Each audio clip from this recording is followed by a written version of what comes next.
Hello and welcome back to another episode of the Better Basics Podcast, the realest fitness podcast on the planet. I'm Matt Stone, and as always, I have my best friend. It's Dylan Waldhuter. Dylan, great to see you, buddy. It is the week where everybody is getting their lives back in order, where we're getting back to our routines. Some people have already given up on their, if 80, what did we say last week? 88% of people's resolutions fail after 2 weeks. And we are currently at what's today, the 7th? So 44% of people have already failed their New Year's resolutions for this year. But all I know is I'm really happy to get a little structure back into my week. How about you? Yeah, I'm feeling the same. I went to physical therapy today, and I'm fairly certain that Thursday this week I'm going to graduate from physical therapy. So they're going to say, you're out of here, buddy. Yeah, my back's feeling a lot better. Today was borderline like an intense workout. So things are progressing quite a bit, and I'm getting a lot of good ideas for how to navigate this issue going forward. What I essentially learned, I don't think I've shared this on the podcast yet, is I have a muscle imbalance. My right glute, specifically, really my right lower body, is stronger than my left. And it's likely the result of poor form. So I've been training for who knows how long. And as I get into the heavier weights, I have a tendency to favor my right side. And that's likely what led to the injury in the squat. Was I favored the right side. I had all that load on my spine, and it ultimately compromised the integrity of my lower back and led to an injury. So a lot of what they've got me doing now is unilateral type stuff, some mobility type stuff, but with a focus on ensuring symmetry when I do my bilateral work and incorporating more unilateral work to sort out some of these imbalances. So it's been pretty cool. Yeah, that is the best thing about physical therapy. Seems to be that it makes you do the stuff that you wouldn't normally do on your own, and a lot of times it's the things that we hate, because so often injury occurs when we ignore stuff. And when really, and so what we need to do when those injuries happen is we have to go back and rebuild those structures that we have been ignoring for so long. The problem a lot of times with physical therapy seems to be that it is too often just putting a band on the issue, or it's just a little too soft, where a lot of times, you it sounds like the track you're on. You want to graduate and get back to doing, regular exercise again. But it sounds like you're on your way there. I think I am. You're right. Some of it's about the stuff you neglect. Some of it's about the stuff you're not even aware of. And so it's a good reminder for myself, but for people that are getting back into the gym this year, to really prioritize form and technique.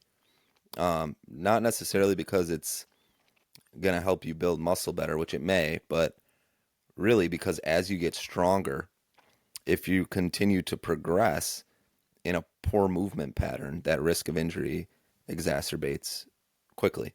So, that's kind of back to the basics for me this year.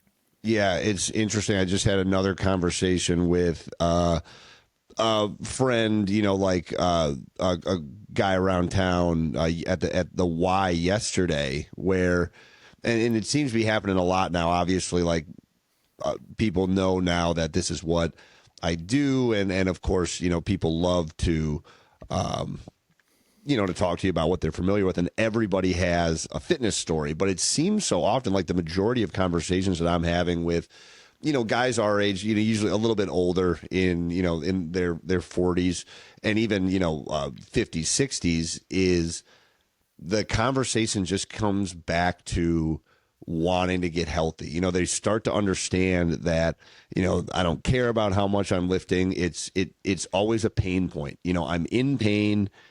and I want to figure out a way to get out of it. And it just is one of those things that as we start to get older, you start to understand how good you have it when you're young. But also, wishing that you could impart upon your younger self the importance of doing things the right way and not just like doing them as hard as you possibly can, because you can really save yourself so much time and effort and pain and money by just like doing things the right way from the very beginning.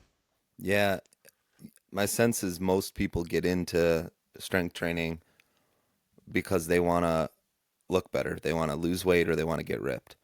And then there's like this side effect of it that is you feel better and you are healthier. And I think it's backwards. I think if we approach it with our primary ambition being general health, mental health, feeling better, moving better, the side effect of that is going to be that you're going to lose weight and get ripped.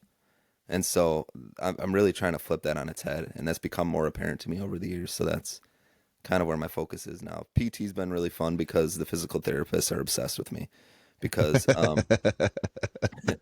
I'm not really the general population of clients, so they're just constantly telling me, "Oh man, I never get to take a client through this exercise." So Yeah, they're always like 4 steps behind it. yeah, it really inflates my ego when they're like, "Oh Yeah, I man, I bet. can't do this myself."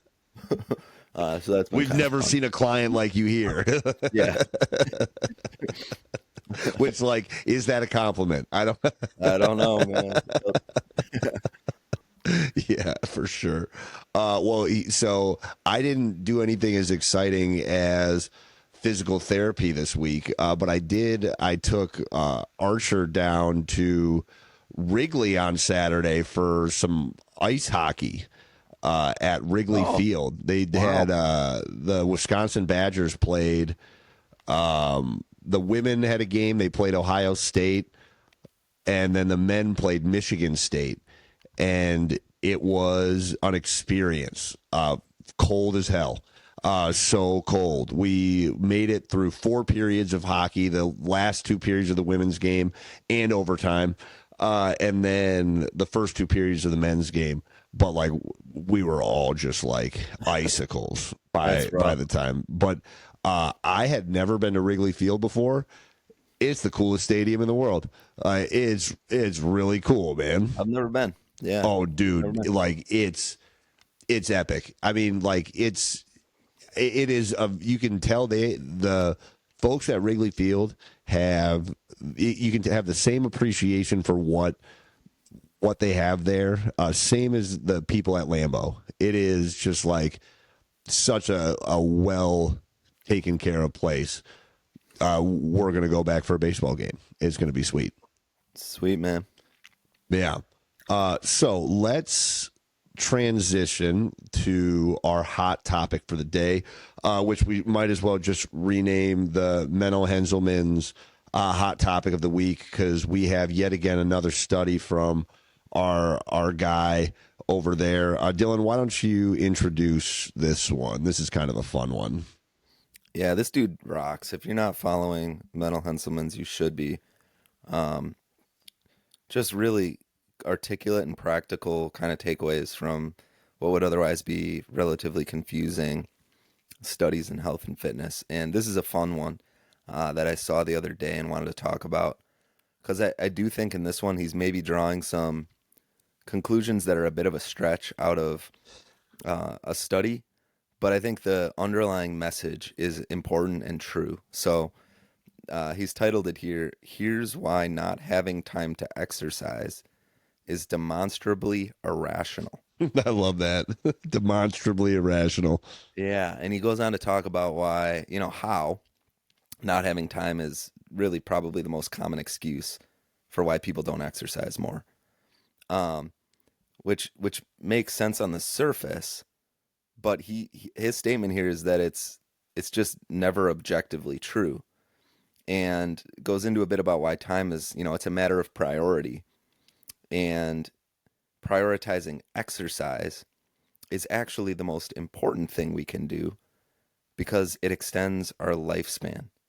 So he's citing a source here, or a study here from the UK's Office for National Statistics. And I'm going to quote it. It says, analyzing health survey for England data, Beale et al. In 2007 estimated that 30 minutes a week of moderate, intense physical activity, so only 30 minutes a week, if undertaken 52 weeks a year, would be associated with a 0.010677 quality adjusted life years per individual. So it's essentially showing us that um, by exercising, we're actually earning more years of life later on.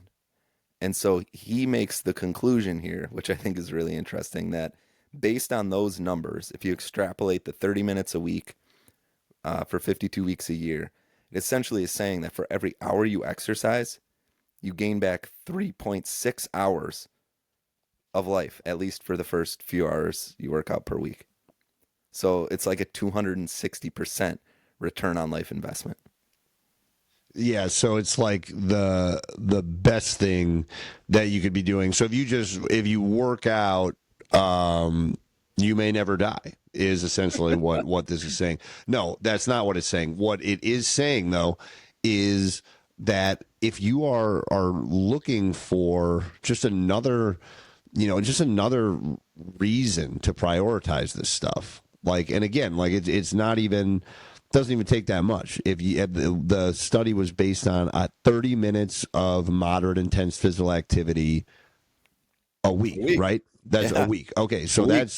that's nothing. And you're talking about adding time back to your life for that? Like, yeah, I mean, it seems, especially like in this world that we live in where people are living longer. It's that like lifespan versus health span conversation where we're living longer than we have before, but at what's the quality of life here? So and studies show that exercise is one of the best ways that you can increase your quality of life as you begin to age. So not only are you able to increase that lifespan, living longer, but you're also going to increase that health span, the amount of time that you're actually able to do stuff. I mean, it's like one of those things that, is always kind of an eye-opening conversation, especially with clients in their 40s, 50s, 60s.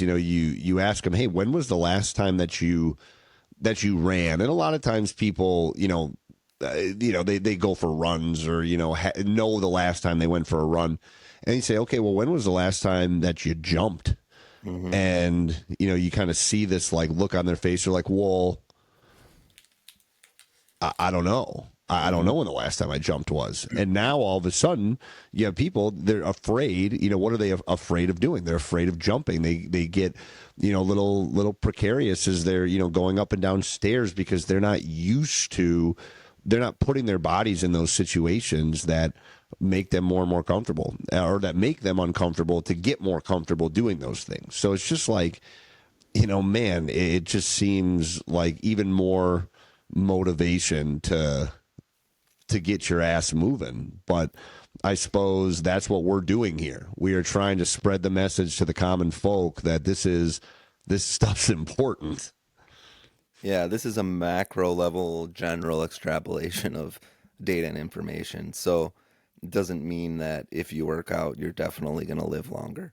But we do know at the macro level that working out does extend your lifespan and quality life on the whole. And so I can't think of a better justification for making the time to prioritize exercise. Even if it's 30 minutes a week, even if it's 20 minutes a day, even if it's an hour a couple days a week, whatever it is for you, inventory your life and figure out where you have the time to prioritize this because it's critically important. The side effects of that will be you'll lose weight, you'll look better, you'll feel better, et cetera, to your health span point. But I mean, it's there's ROI here, right? Like working out will, on the whole, in the macro, help you live longer. So You're do gonna it. get that time back. Yeah. Just trust the process.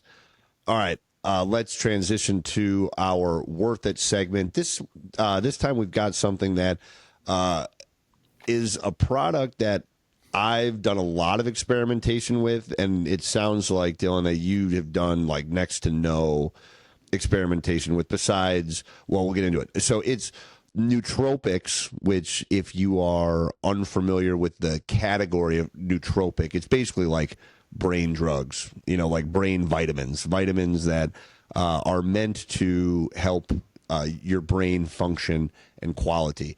Specifically, we're going to talk about Alpha Brain from Onnit. And there's a reason why we're talking about Alpha Brain specifically. One, this was the first nootropic that I had ever heard of. It was the first one that I ever tried. And it's also one that actually has some scientific data to support it. Now, nootropics are like really anything that enhances brain function. So even something like caffeine is considered a nootropic. Caffeine, nicotine, these things are nootropics. They stimulate your brain. So you have some experience with those things. But like you've never taken like Alpha Brain or anything like that. No, I haven't. I would push back on you to state Alpha Brain's probably like the first over-the-counter nootropic stack you've ever tried. But right. Because I've drank coffee before. Yeah, so like caffeine's a nootropic, more natural. There's synthetic ones like Adderall, which I know you've taken because we both took it before our ACT. Nailed it. Down in Illinois there, and we got a little too fixated on the girl's barrette in her hair. No, scrunchy. It was a tiger scrunchy. Yeah, that was kind of rough. But so yeah, this is like the more synthetic kind of stack position, and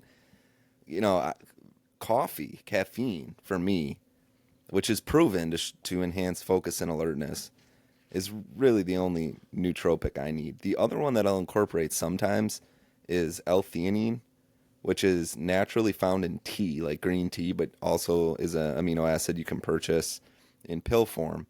And that promotes like more of a calm focus, especially when you combine it with caffeine. So I play a lot of morning golf in the summer, and caffeine, I can't go without my coffee. I love coffee so much, as you know. And so I'll take L-theanine with it because I don't want to be jittery over the golf ball. And it helps quite a bit to kind of calm the focus a bit, like enhance that alertness, but in a calmer way. So those are really the only ones I've ever experienced with. And considering that caffeine is more of a natural nootropic, I do take that every day.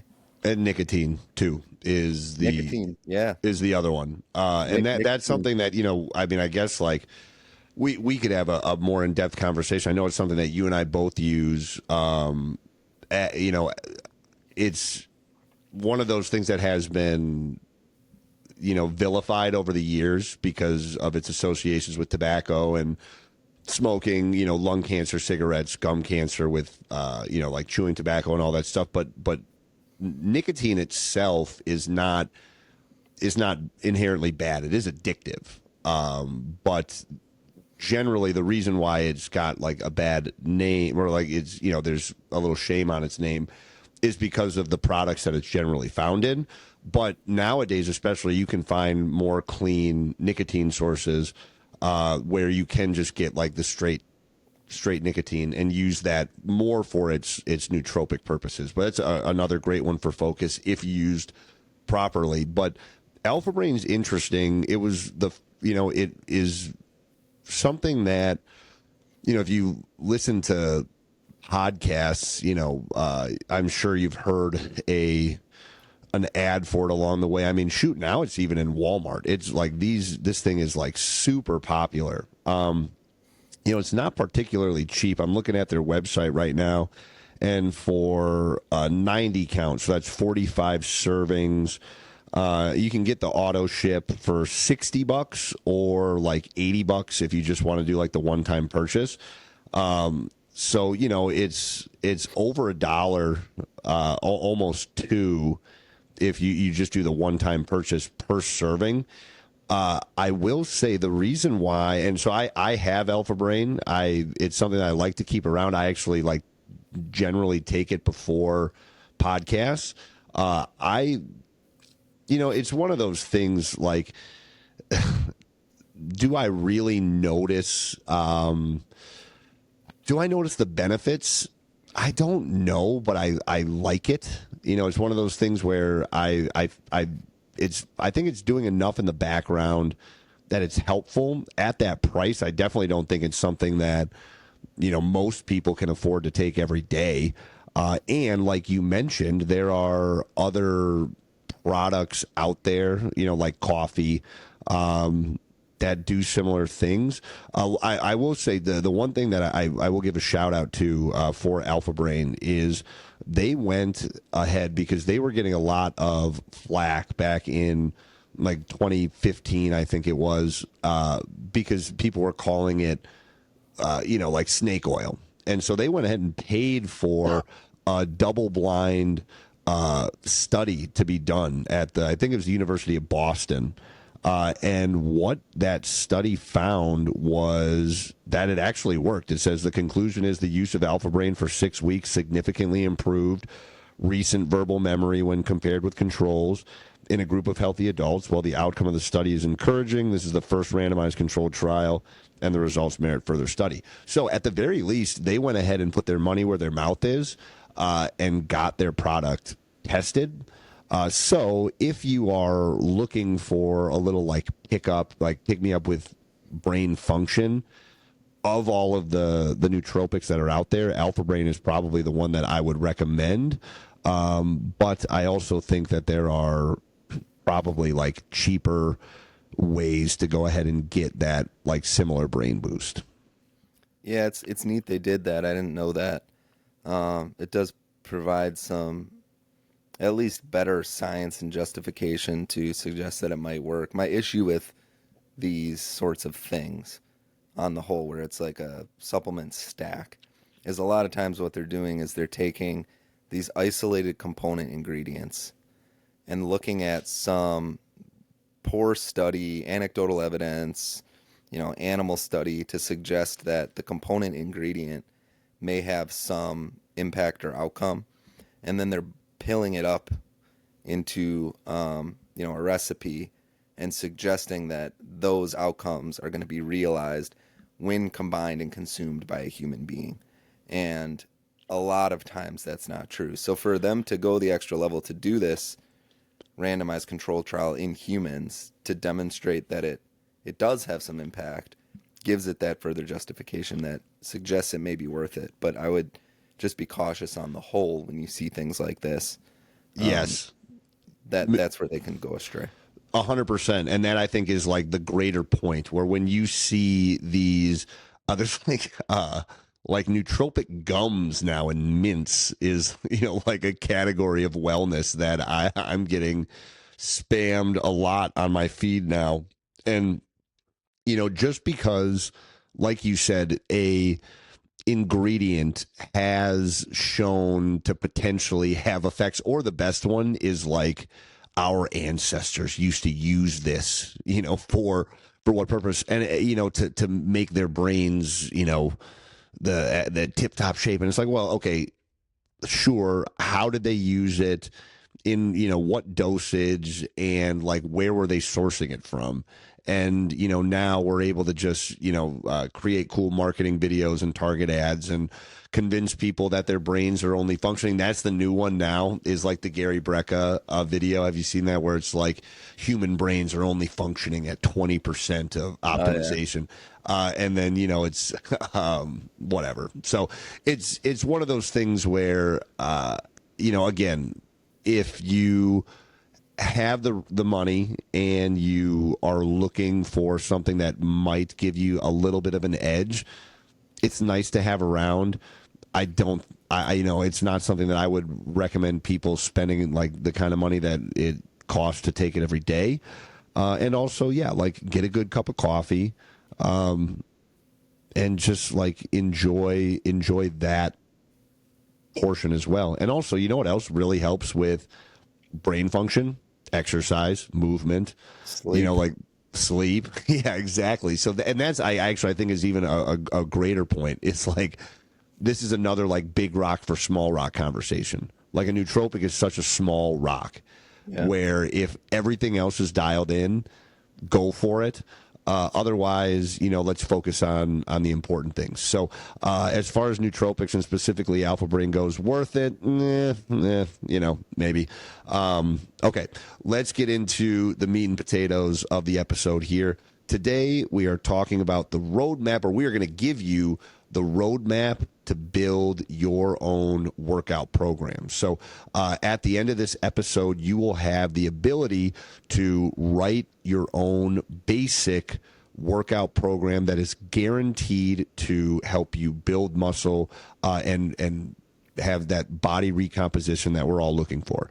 I guess, Dylan, we kind of have a bunch of different potential jumping off points. Where do you think we should start?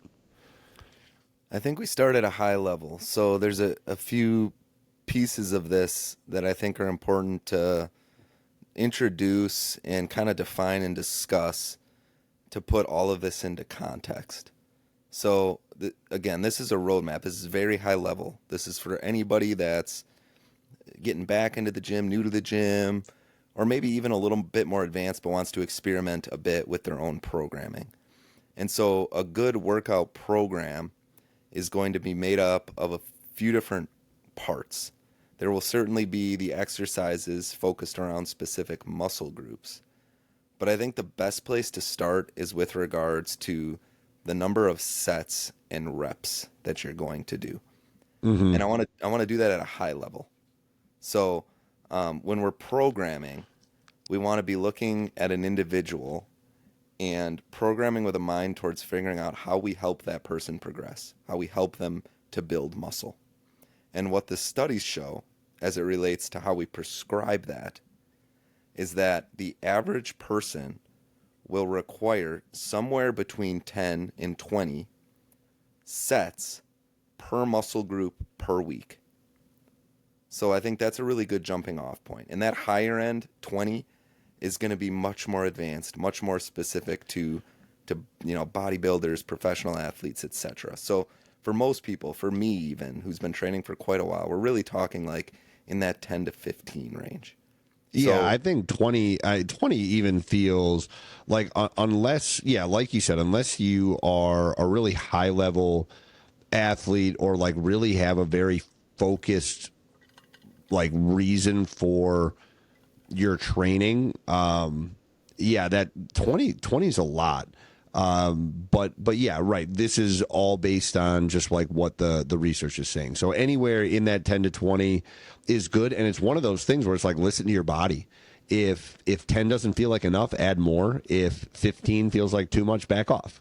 yeah, yeah, you bet. And if you're getting close to that 20, there's a pretty good chance you're overtraining. Mm-hmm. So we're going to talk about the different muscle groups, but just write that down and keep that in mind. So as you're thinking about how much of each, you want to be doing 10 to probably 15 sets per muscle group per week.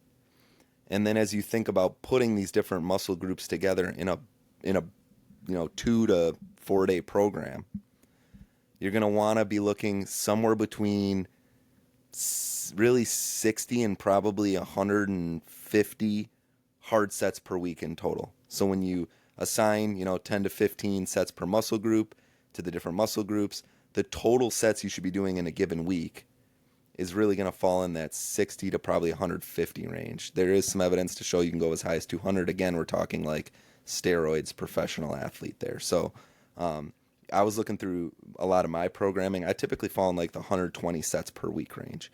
If Yeah. you're brand new, just getting back to it, to your point before, Matt, like start with 60, maybe 80, Mm-hmm. and see how it feels. And if you need more to progress, you can ramp up from there. But these are a few of the levers that we can kind of play with. So that's I think a good place to start. Note that at the top of your paper, 10 to 15 sets per muscle group, and in total we want to have somewhere between 60 and probably 150 hard sets in total.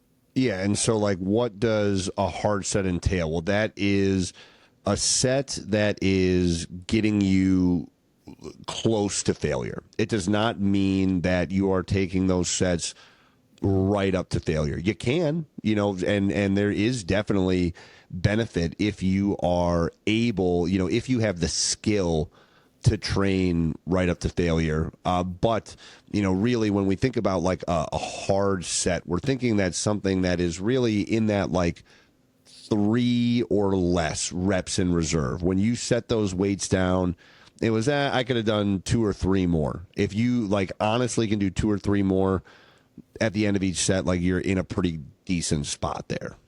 Yeah, you bet. And then the other thing you want to consider as you're working out these sets and reps is your rep range. And we've talked about this on the podcast before.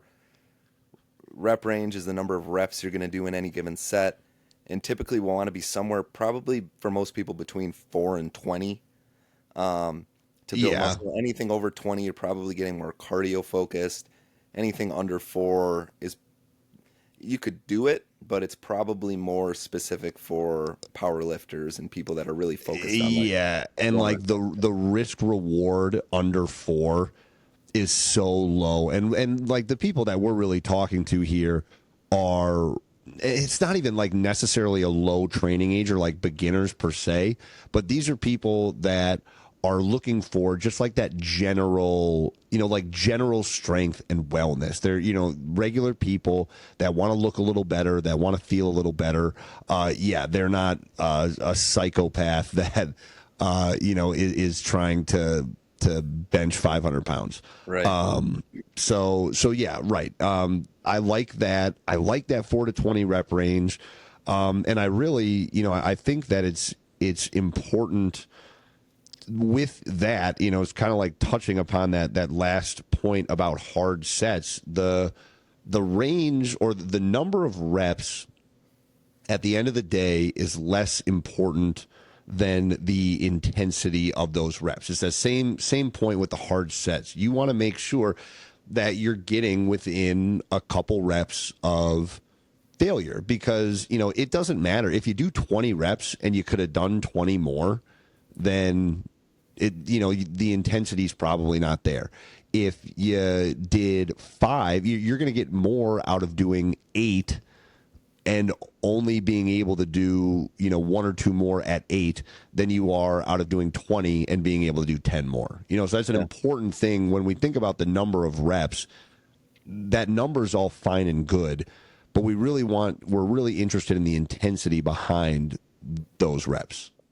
Yeah, and if I'm going to sit down and write a program, I'm going to write it with rep ranges in mind towards a specific adaptation. Definitely. And I'm going to phase it over the course of a certain period of weeks. So when we're in the lower rep ranges, we're typically talking more strength focused. And when we're in the higher rep ranges, we're typically talking more hypertrophy or building the muscle focused. And that's not to say that strength focused training won't build muscle, but that's just the general focus of it. And novelty, when programmed correctly, is going to be critically important to getting your body to continue to adapt. It's going to get good at whatever you get it or whatever you give it. So when I'm programming, I'm typically going to focus on a specific rep range from somewhere to 4 to 6 weeks. So when I'm writing out my program, I'm going to probably work in like a 4 to 6 rep range for 4 to 6 weeks. You could keep the same exact exercises for the next 4 to 6 weeks, but take them into the 12 to 15 rep range, or maybe 8 to 12 rep range. And then again, copy paste the exercises, but for 4 to 6 weeks, do them in the 15 to 20 rep range. And you're going to get a different adaptation out of each that's going to introduce a novel stimulus to keep you building muscle. Yeah, so the rep ranges, I just wrote them out here because so the general rep ranges that I work in and that I've like clients work in, it's going to be like the lowest that will go, we'd call it like that 4 to 6. Then you've got your 6 to 10, you've got your 8 to 12, 10 to 15, and then you're like 15 to 20.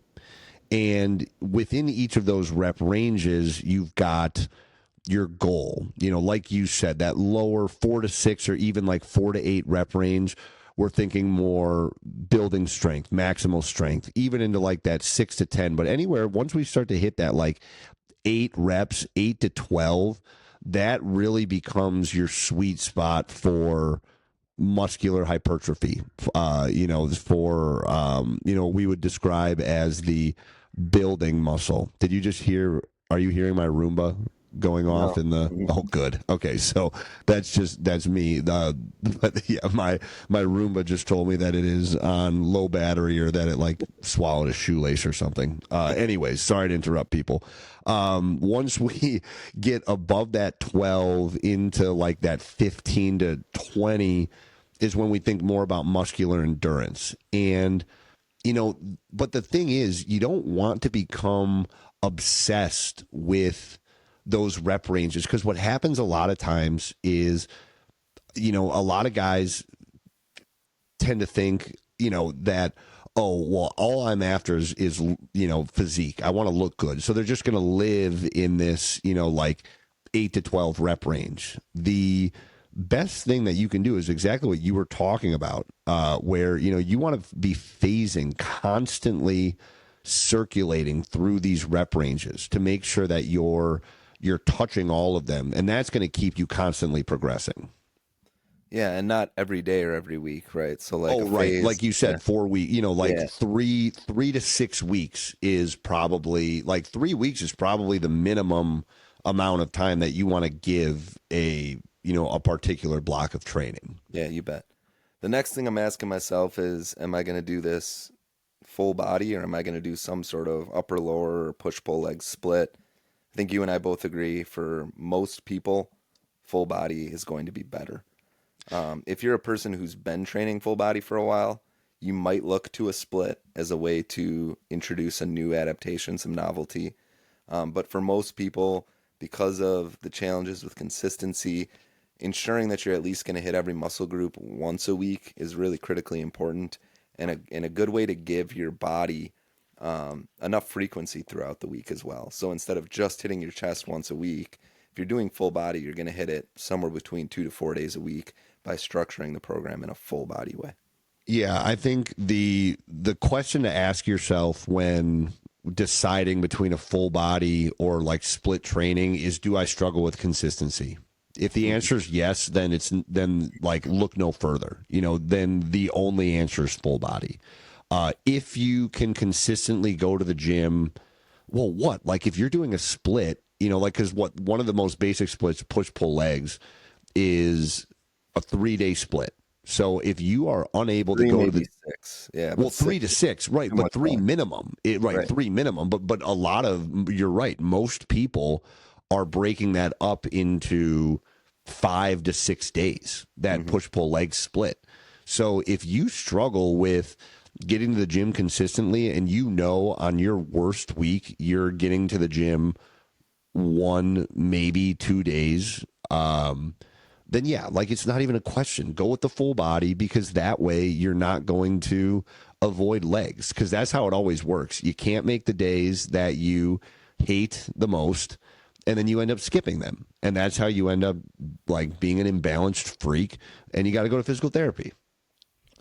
Yeah, and there's three levers we can kind of pull on when we're thinking about how we train. So we've talked about this before as well, but we have volume, we have intensity, and we have frequency.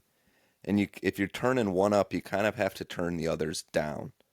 So volume is going to be essentially, one way to think of it is the number of sets times the number of reps times the amount of weight that you're doing.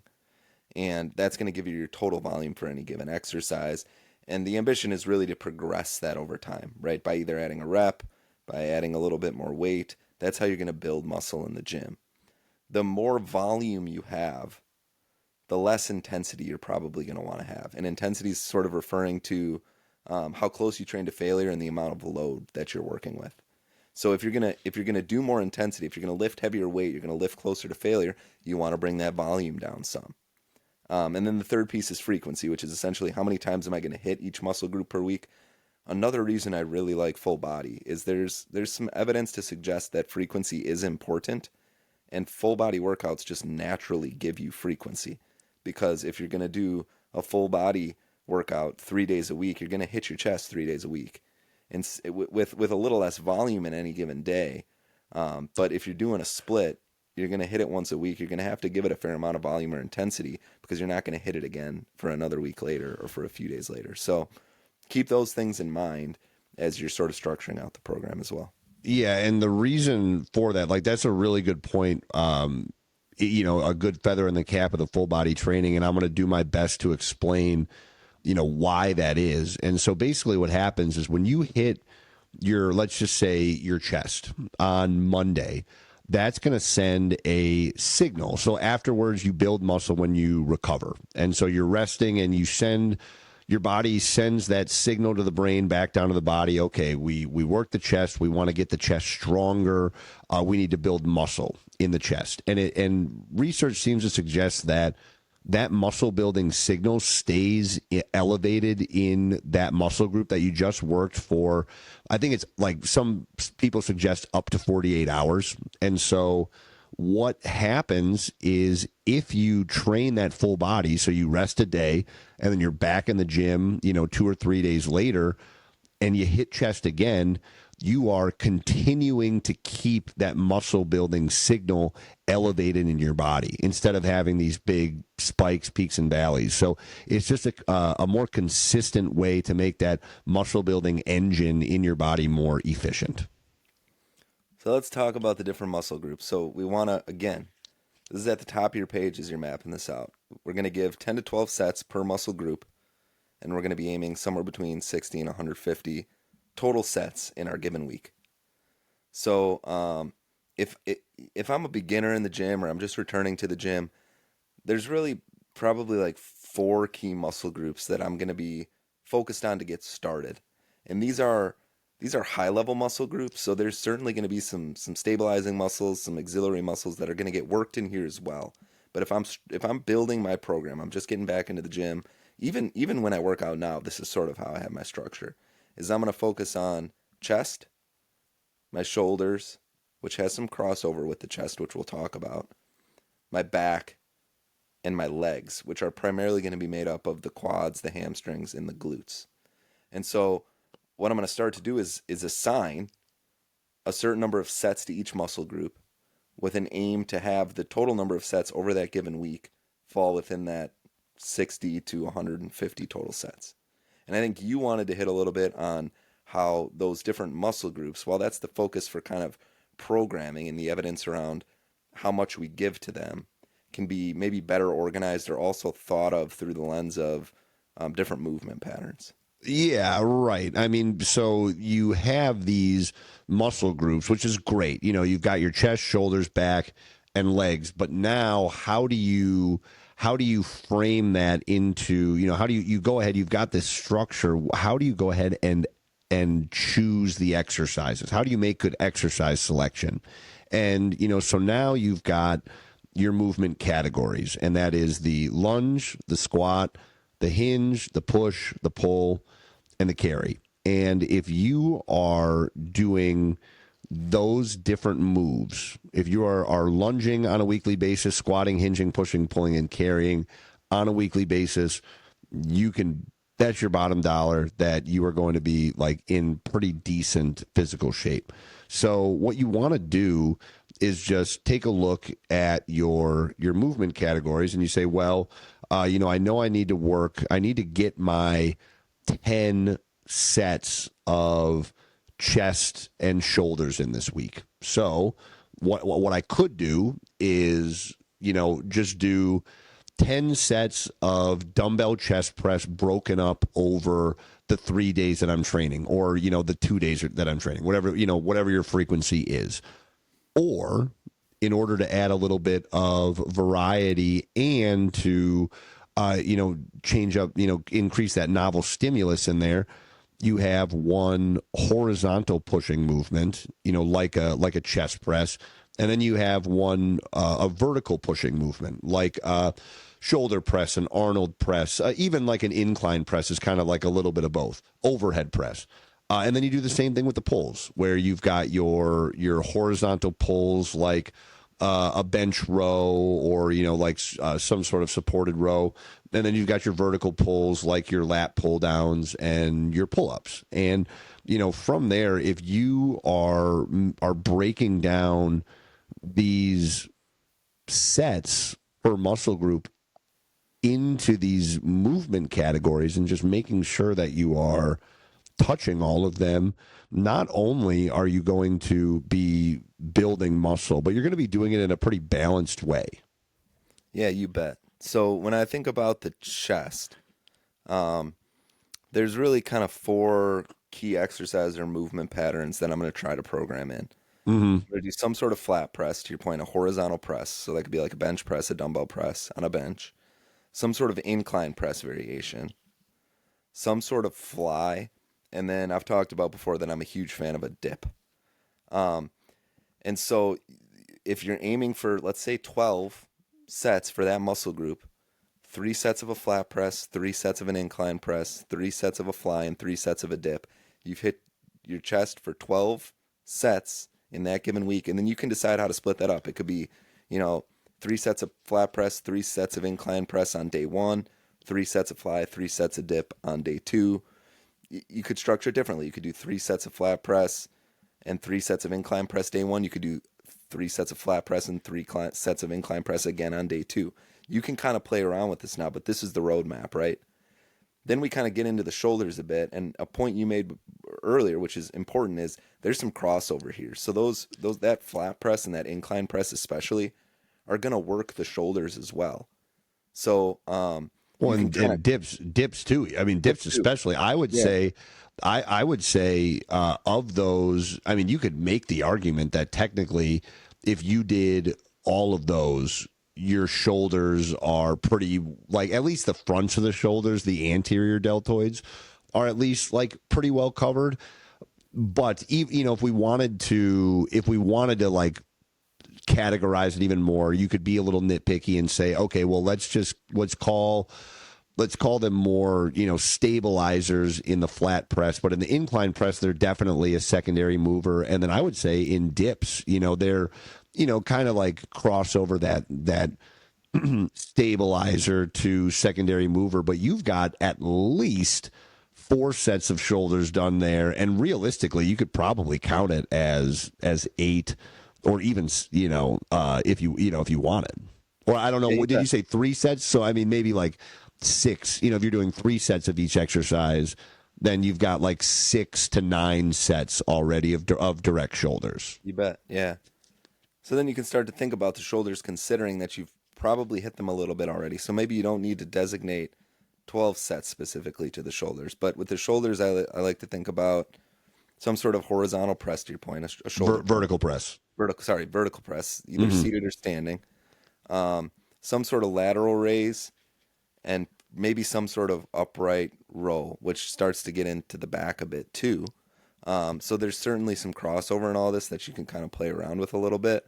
Maybe you do some sort of variation to hit the rear delt as well, which again starts to get into the back a little bit also. So you can start to prescribe this, right? Keeping in mind you kind of want to be 10 plus in the sets range. Definitely don't want to get too close to 20, and start to assign different amounts of sets to these different groups with that focus on, in this world of push, really focusing on the muscle groups of the chest and the shoulders. And the other component here that you have to keep in mind is you can do direct arm work and you can program some of that in. But for beginners especially, I wouldn't really go there too much, because with a lot of this push work, you're going to hit those triceps already. And when we get into the pull work, you're going to start to work the biceps quite a bit as well. Yeah, especially if you like, I'm with you. Dips are one of my favorite exercises in the gym. I love them so much because of everything that they do for that like whole shoulder system, from the chest where that shoulder joint finally comes to an end, like right in our chest plate here, and then extending all the way back through the scapula. I mean, it really is like one of the most functional pushing exercises in the gym. I absolutely love it. But one thing that I think is interesting, like when it comes to prioritizing these upper body movements, and we'll talk lower body, in a minute here, but thinking about the chest and the back as being kind of the primary focuses, you're going to get a lot of shoulders, and as a byproduct, like you were mentioning, you're going to get your arms in there too. You're going to get your biceps and triceps by doing these big compound pushing and pulling moves that are thought more traditionally as like chest and back exercises. So like when we think about the back, very similarly, we want to think about that horizontal pull, and we want to think vertical pull. So, obviously like vertical pull, and, very similarly to dips being one of my favorite exercises, the pull up is, just a phenomenal exercise and should be in everybody's programming, that, and you don't even have to be able to do a body weight pull up. There's plenty of ways that you can do assisted pull ups, whether it be with bands or having your feet on the ground or boxes, whatever the case may be. But you want to make sure that you're getting a vertical pull in that way. And then, yeah, like some sort of horizontal pull, whether that be bent over row with a dumbbell or barbell. You could go single arm work with, like a bench row, or, single arm supported row. But yeah, just making sure that you are hitting both of those movement planes is going to keep your back and thus your shoulders working, a heck of a lot better. Yeah, the other things I'd add to the back menu are, I think the best back workout in the world is a deadlift if done safely. So if you're ready for that, that's something to consider. But you really want to the point I made at the beginning of this podcast, ensure that your form and technique is very good with that. Don't overload it. Really focus on that form and technique and build it up over time. And then I do like a face pull, just for that kind of upper back targeting, which somewhat gets a little bit neglected in some of this work, I think. So it's very kind of auxiliary.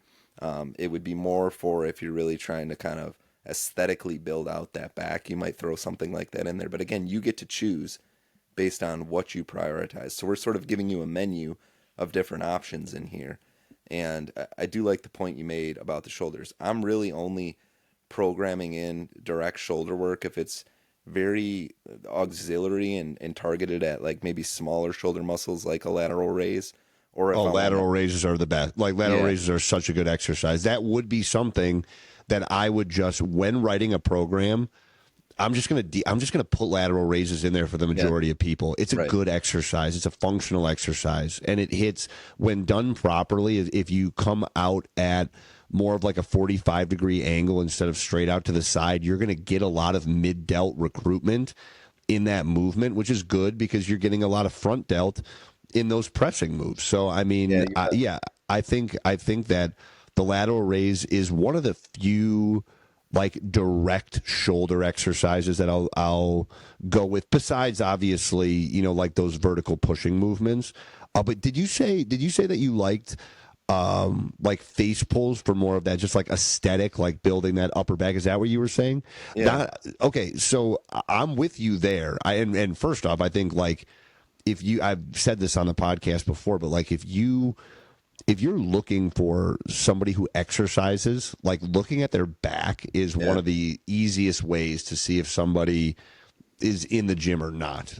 Because if they have a jacked back, they're putting their time in. But I think also, just as far as like, I don't even necessarily like love this category of movement, but like the restorative exercises or like functional strength exercises, I think those upper back like face pull type movements, especially nowadays with how forward like inwardly rotated, like forwardly set, like focused our bodies have become, especially if you do desk work or if you do like manual labor, like if you're like a landscaper and you're gardening and or truck driver, if you're in your car a bunch and you're, even just like if you got text neck, like if you're just like everything that we do is just like right in front of us nowadays. And so all of our shoulders could be used to be like strengthened in the back, whether it be the rear delts or the rhomboids or, any of those muscles. Like, yeah, I think a face pull or like upper back work is super important for everybody, even like beyond just that like aesthetic, bonus. So that's your upper body stuff, right? The chest, the shoulders, the back. You could throw in the arms. And maybe let's just quickly list off some of our favorite bicep and tricep exercises for the menu for people to choose from. Hmm. I think for me on the bicep front, I like quite a bit like an incline curl where your arms hang off to the side. And then I do like a Jesus, it's blanking on me. Hammer curl. A hammer curl, yeah, to hit that other head of the bicep. So those are probably my two favorite. And then on the triceps front, something overhead, a seated overhead dumbbell tricep variation. We talked about the dip already that I love a ton, and then something like a cable pull down as well. Yeah, for biceps, I'm with you. Those are probably my two favorite bicep exercises as well. But, you should also note that something like a preacher curl or even like a concentration curl where your elbow is a little bit more out in front of your body is going to hit those bicep fibers a little differently. So it's worth mixing it up where that incline curl, that shoulder's really pulled back. So it's just good to be mixing in all different types of bicep curls, even if it's not your favorite. And then for triceps, I mean, yeah, I love the dip. It's not so much like a tricep specific exercise, but I do really appreciate the whole system that it works. As far as like isolative or like tricep biased exercises, I'm going to go with a like TRX tricep extension. I think that's a fantastic exercise. Or yeah, I think cables are really, really great for the triceps. So whether that's like you said, a overhead extension, pull downs, I really love, like cross body pull downs with some sort of like support on the tricep. Yeah, like there's a ton of different options there. But like you said, if you're more just like getting started and you're just trying to like put together a basic program, those are the things that you're kind of just tossing in at the end of the workout.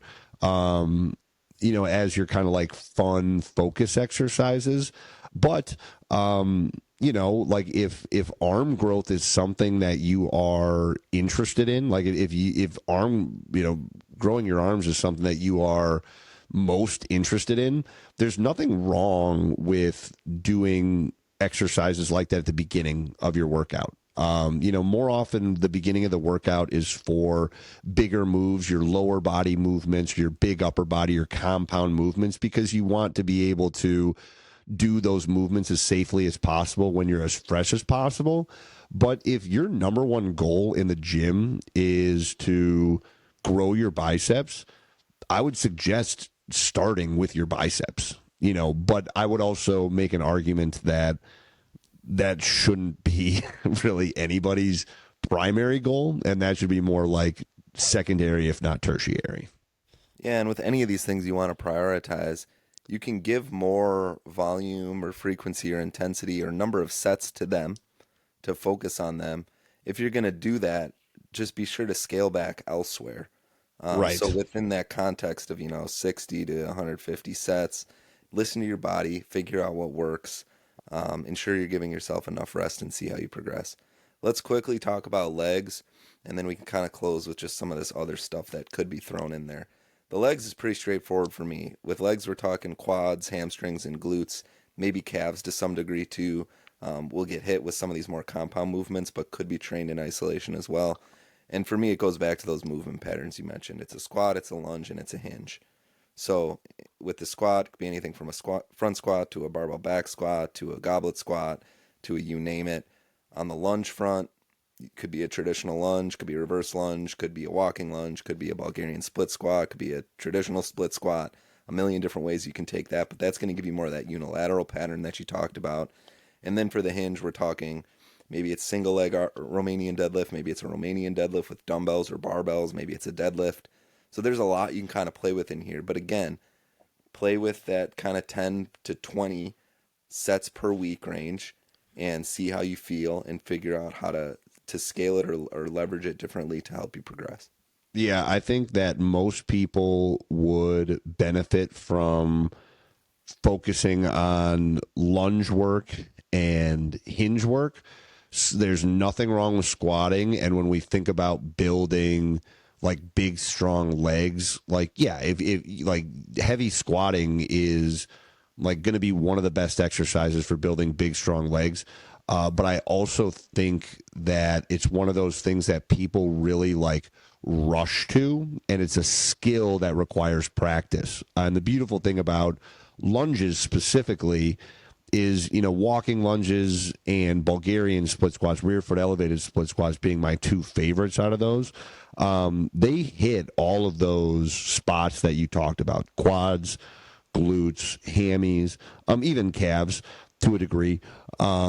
And they're going to do it in a manner that is going to be a heck of a lot less risky than, our heavy squats and hinges. So I think that, people do not sleep on your lunge work and on your single leg work. And I guess like single leg work too, because things like the single leg RDL is a great exercise. But then, yeah, so I'm going to prioritize my lunge work and single leg work. And then for my squat and my hinge, I'm going to do stuff just like, I really like things like the trap bar, kind of like these moves that are combo, like hinge squat moves, because I do think that they're very practical. I also do think that they're a little safer. So like for a lot of people, I would lean towards like a trap bar deadlift. And then, maybe like a traditional RDL, just because I love them. I think they're a great exercise. Yeah, the only other two things I'll mention is if you really want to target the quads or the hamstrings, like a quad extension machine, if you have access, or a hamstring Yeah, it's the best. machine can work really well. And then if you want to target the quads, front load your squats. So like a goblet squat or a front squat will really help target those quads. If you really want to target the hamstrings, ramp up that hinge work, maybe do more RDLs.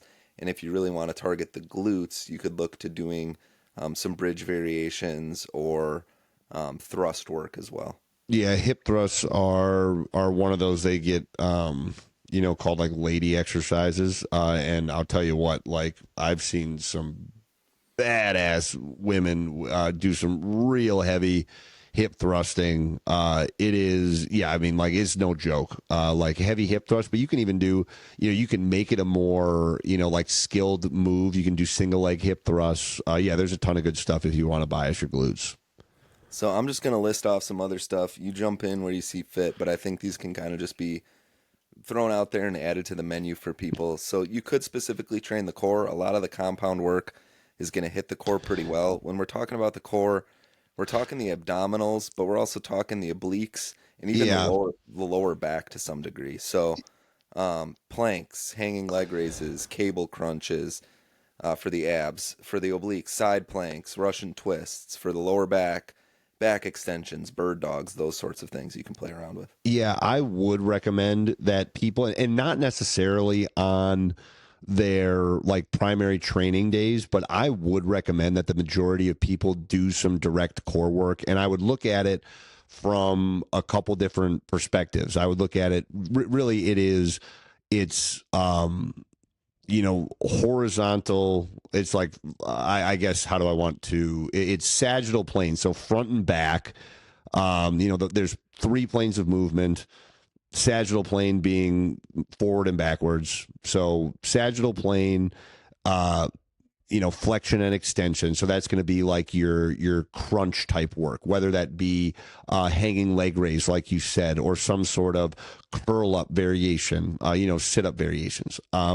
And then you're going to have your transverse plane and like vertical plane, or frontal plane. Sorry, frontal plane and transverse plane. So that's your side to side and rotational movements. And so you're going to want to do things in these different planes. So that's where those Russian twists come in. That's where the side planks come in, the bird dogs. Like you definitely, I don't think you want to sleep on core, especially if you have a history of low back pain, because I do think that strengthening up that core in those different planes of movement is really, really important.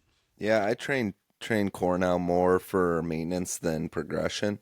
Exactly.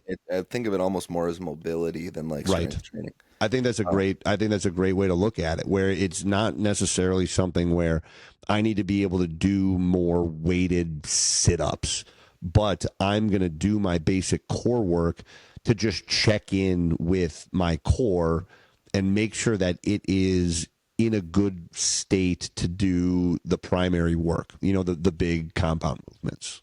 Now, if you want to aesthetically grow your abs and you're lean enough for them to show up, Mm-hmm. you can certainly assign hard sets to these things as well and progress them like any other muscle. The other ones I'll quickly mention would be your calves, doing some sort of standing and seated variation will hit both of the muscles in the calves. You can train your traps by doing things like shrugs. Farmer carries are great for that. The forearms are going to get trained quite a bit through any of the grip work that you're doing, the pull-ups, hangs, etc. But you could do things like wrist curls if you're sport or aesthetically really interested in growing your forearms. I think that's probably where I'd end the list. Do you have anything to add? No, I think you nailed it. There are so many different really detailed things that you can get yourself bogged down with. And I think that's the whole point of what we wanted to do with this podcast is simplify it and show you that it doesn't, these workout programs don't need to be fancy. They don't need to, have all these like crazy exercises. Like you're going to get a lot of the muscle activation that you want just by doing basic compound moves that that you've seen done a million times and things that you've probably done a bunch of times. So it's just a matter of being calculated and intelligent with your weight selection and your reps and set schemes and hitting those what we said, the 10 to 15 sets per muscle group and the 60 to 150 hard sets per week.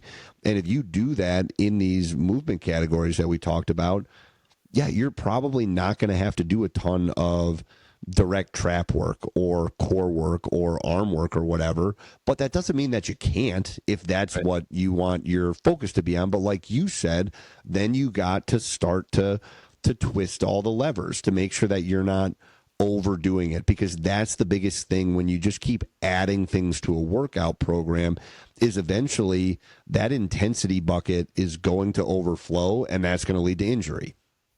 Yeah, so this is a menu. It's a roadmap for you to go give this a shot yourself. If you don't feel like you can do it safely, reach out to a trainer or reach out to us. If you're still overwhelmed by the idea of putting this all together, reach out to a trainer or reach out to us. We can work with you to craft something specific to you.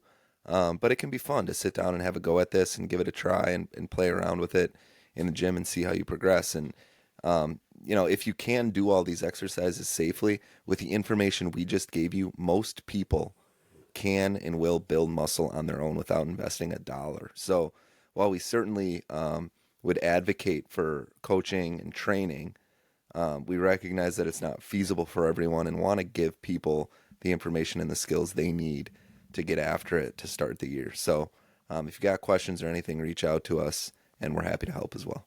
Yeah, I mean, I'll tell you what, if this episode sounded like so goddamn boring to you and like, or over your head or overwhelming or whatever, we love writing exercise programs. I think it's super fun and I love tinkering with the stuff to, try and make it all work and make it effective and make it fun. So you can check out one of the programs that we already have at thebasictrainer.com. We've got the free basic home, and then we have our flagship basic muscle program already in there.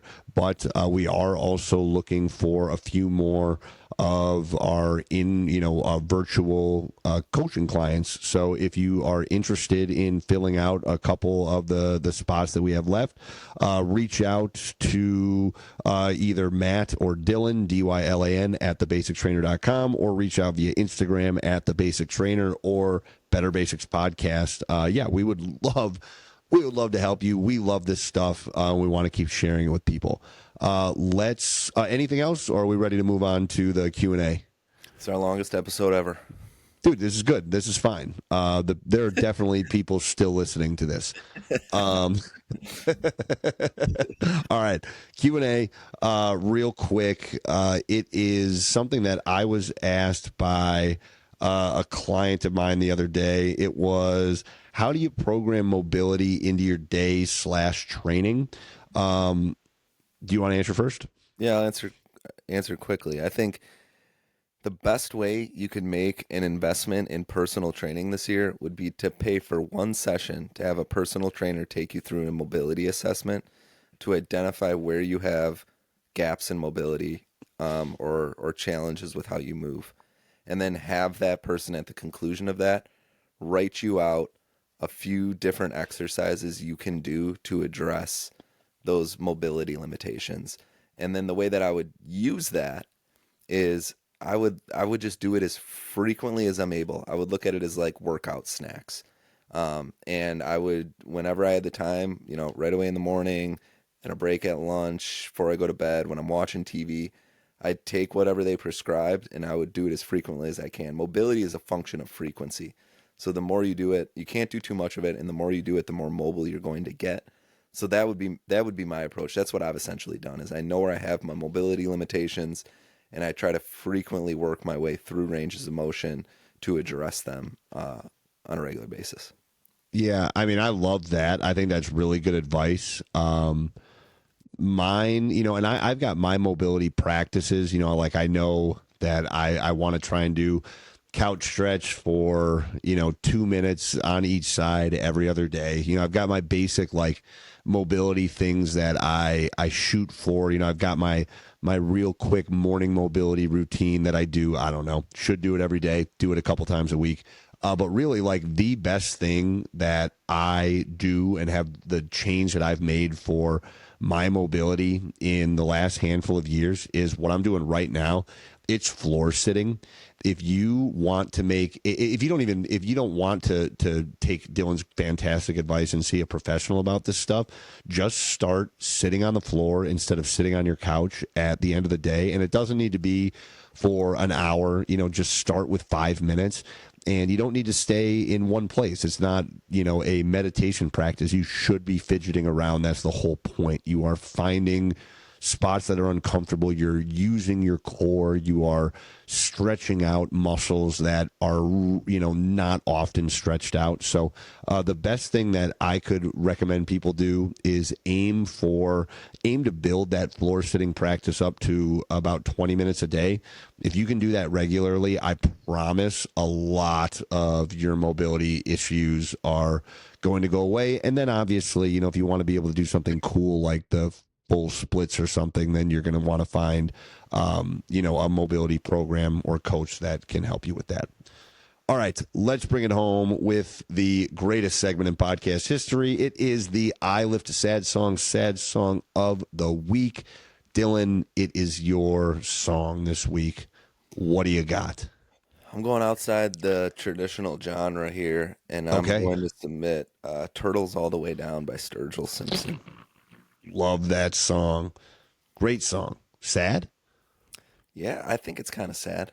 All right. It's got Mostly some about sad. drugs, but It's got some sad to it. All right. I hear you. I hear you. I love that song. It's a great one. All right, everybody. Thank you so much for listening. We'll see you next time.